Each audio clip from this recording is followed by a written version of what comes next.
Надявам се, че още има хора на Земята, които ще разказват легенди за отпътувалите към други светове. Равен с тополите по висота пишеш, записваш звуци, прошепнати свише. В малка, достъпна за птиците стая, отдето полетът провижда края си. Горе, навръх тишината звънлива, твоята песен с безкрая те слива. Свободата говори чрез твоите уста, мярка за неизмеримото е песента.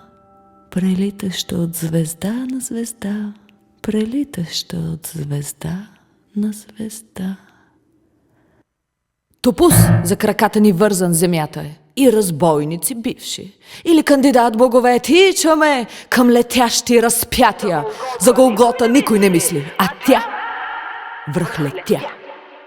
И стремително полита цветче от тиква, истинска оранжева заря.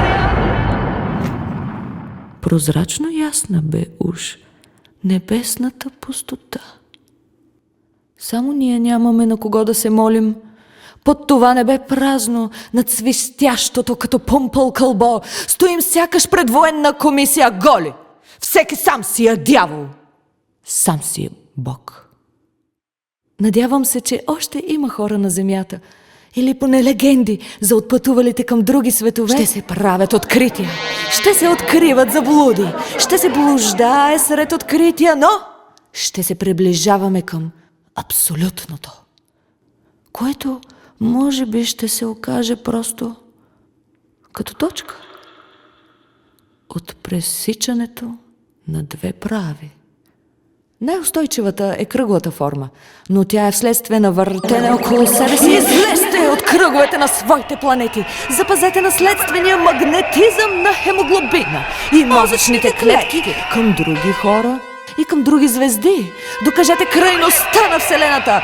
Опровергайте Айнщайн! Превърнете симфониите на Бетховен в етюди за начинаещи! Те лишете думата рак от второто й значение.